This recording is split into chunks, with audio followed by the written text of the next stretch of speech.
In 5D chess, your king is extremely vulnerable, even more so than in normal chess. Not only is there the threat of an attack from the board you're currently playing on, there's also the threat of an attack from the future, or parallel universes, which isn't something you can really prepare yourself for.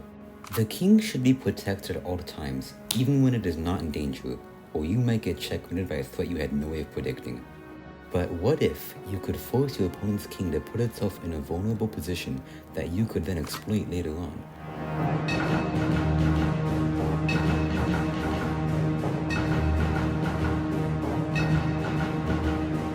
Okay, technically this is called the f7 sacrifice, but Terminator Gambit sounds a lot cooler. I will also be changing the names of certain pieces to match with this theme. The white king will be Skynet, the black king will be John Connor, the white queen will be the T-1000, and the black queen will be the T-800. When you start a game of 5D chess, it looks like John Connor is very well protected, but there's a weak spot in his defenses. Specifically, it's the f7 pawn, which is protected by only John Connor. If Skynet were to send a T-1000 through time to that specific pawn, it would force John Connor to put himself in a very vulnerable position in order to avoid getting immediately terminated.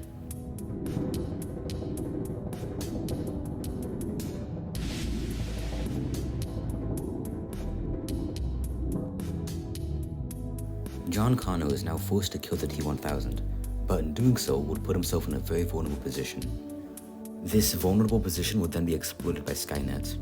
By sending another T-1000 to the past, in the universe where John Connor is vulnerable, Skynet would have successfully killed John Connor and he won't even know what hit him. But this strategy is risky. If Skynet is unable to position the T-1000s correctly, then John Connor might be able to kill the T-1000 and Skynet won't get anything out of it. Another way to pull off the Terminator Gambit is to have the T-1000 already attacking the f7 pawn.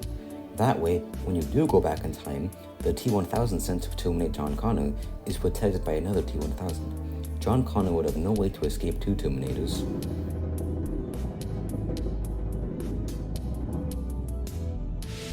Now, this should be checkmate. However, Skynet isn't the only person who could send Terminators back in time.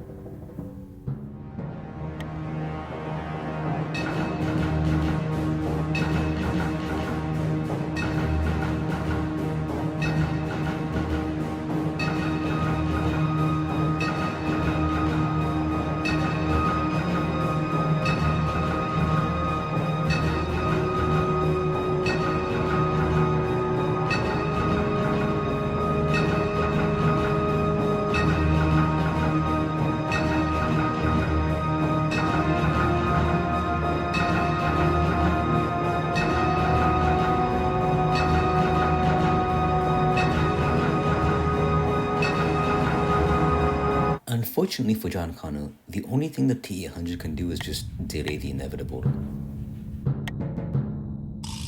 John Connor is terminated. Skynet wins. If there's anything to be learned from this, it's that 5D chess is very complicated. Should you buy it? Well, it's $12 on Steam, so I think it's worth it.